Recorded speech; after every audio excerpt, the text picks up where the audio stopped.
गुरुदेव दत्त श्री स्वामी समर्थ. स्वामी कृपेने तुमचा आजचा दिवस आनंदात जावो ही स्वामीचरणी प्रार्थना करते आणि आजच्या या व्हिडिओला सुरुवात करते. तुमच्या जीवनामध्ये काही अडचणी असतील, मार्ग निघत नसतील, समस्या येत असतील तर नक्कीच हे उपाय केल्याने तुमच्या समस्या दूर होतील आणि तुमची कामही मार्गी लागतील. बघा, आपल्या घरामध्ये विनाकारण कटकट होत असेल तर हळद आणि गोमूत्र मिश्रित पाणी शिंपडावे. तरीही फरक पडत नसेल तर 5 सुहासनींना मानपानाने दूध द्यावे. ज्या झाडामधून चीक निघतो अशी झाडे आपल्या घराभोवताली लावू नयेत. घरातून बाहेर निघताना किंवा दुकानातून निघताना रिकाम्या खिशाने जाऊ नये. असं म्हटलं जातं की मुलांना आंघोळीच्या पाण्यात मीठ टाकून आंघोळ घातली तर नजर लागत नाही. पती पत्नीत वादविवाद होत असतील तर बेडरूममध्ये एका काचेच्या बाउलमध्ये खडा मीठ ठेवावे. त्यामुळे नकारात्मक ऊर्जा कमी होते. फरशी पुसत असताना त्या पाण्यामध्ये थोडेसे मीठ, चिमूटभर हळद, गोमूत्र टाकून फरशी पुसल्याने आपल्या घरातील नकारात्मक ऊर्जा प्रवेश करत नाही. जी काही नकारात्मक ऊर्जा आहे ती बाहेर निघून जाते. तंत्रशास्त्रात मिठाचा खूपच प्रभावी उपाय सांगितलेला आहे. एका काचेच्या कपात थोडे मीठ घालून त्यात 4-5 लवंगा ठेवल्याने लक्ष्मीची कृपा आपल्यावरती राहते. देवाला नेहमी ताजी फुले अर्पण करावीत. यामुळे देव आपल्यावरती प्रसन्न होतात.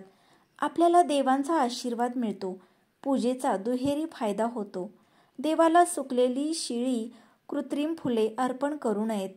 फुले ही नेहमी देवाच्या मूर्तीला उलटी अर्पण करावीत. फूल अर्पण करताना नेहमी आपला अंगठा, अनामिका, मधल्या बोटांचा वापर करावा. करंगळीचा वापर करू नये. चंपा फुलाच्या कळीशिवाय इतर कोणत्याही कळी देवाला अर्पण करू नयेत.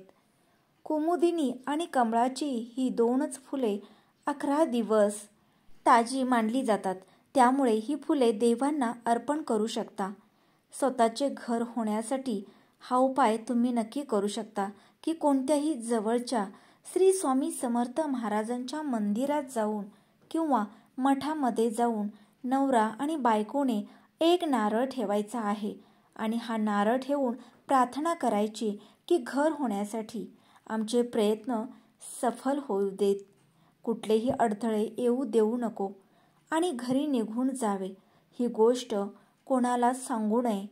प्रत्येक महिन्यात एक गुरुचरित्र पारायण करावे. संकल्पयुक्त जोपर्यंत घर होत नाही तोपर्यंत. आर्थिक त्रास होत असेल तर तुम्ही शुक्रवारी तूप दान करा. तुमचा त्रास कमी होईल. जर अपघाताची भीती वाटत असेल तर शुक्रवारी तांब्याच्या भांड्यात गूळ ठेवून त्याचे दान करा. तुमची भीती कमी होईल. पण या दोन्ही गोष्टी दान करताना तुम्हाला लक्ष्मीचा एखादा श्लोक किंवा मंत्र म्हणायचा आहे. कधी पण थोड्या मोठ्यांना नमस्कार करताना त्यांना विचारूनच करावा. आपल्या घरामध्ये खूप मोठ्याने भांडी वाजू देऊ नयेत. यामुळे घरात दोष निर्माण होतो. घरामध्ये कटकटी निर्माण होतात. जर तुम्ही उंबरठ्यावर बसून गप्पा मारत असाल किंवा पैसा घेऊ नये आणि देऊही नये, आपल्या उंबरठ्यावरती उभा राहून पैसा घेऊ नये किंवा देऊ नये, यामुळे आपल्या घरात लक्ष्मी टिकून राहत नाही. आपल्या घरामध्ये नकारात्मकता आपल्याला दिसून येते. तिन्ही सांजेच्या वेळी दरवाजा लावू नये आणि कचरा काढू नये. आपल्या घरात लक्ष्मी टिकून राहत नाही. पश्चिमेकडे डोके करून झोपल्यास चिंता सतावते. पूर्वेकडे डोके करून झोपल्यास विद्या प्राप्त होते. घरातील प्रमुख महिलेनी दररोज पहाटे उठून नित्यकर्म आटोपून तांबे धातूच्या तांब्यामध्ये पाणी भरून मुख्य प्रवेशद्वारावर शिंपडल्याने लक्ष्मी प्रसन्न होते. घरातील दारिद्र्य नष्ट होऊन घरात भरभराटी येते. बुधवार हा लक्ष्मी आगमनाचा दिवस. या दिवशी कोणालाही उधार उसनवारीत पैसे देऊ नयेत. ते परत मिळण्याची शक्यता कमीच असते.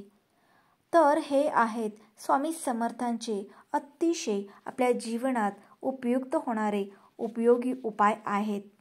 स्वामी भक्तांनो, असेच दररोज नवनवीन व्हिडिओ पाहण्यासाठी आपल्या चॅनेलला सबस्क्राईब करा. श्री स्वामी समर्थ.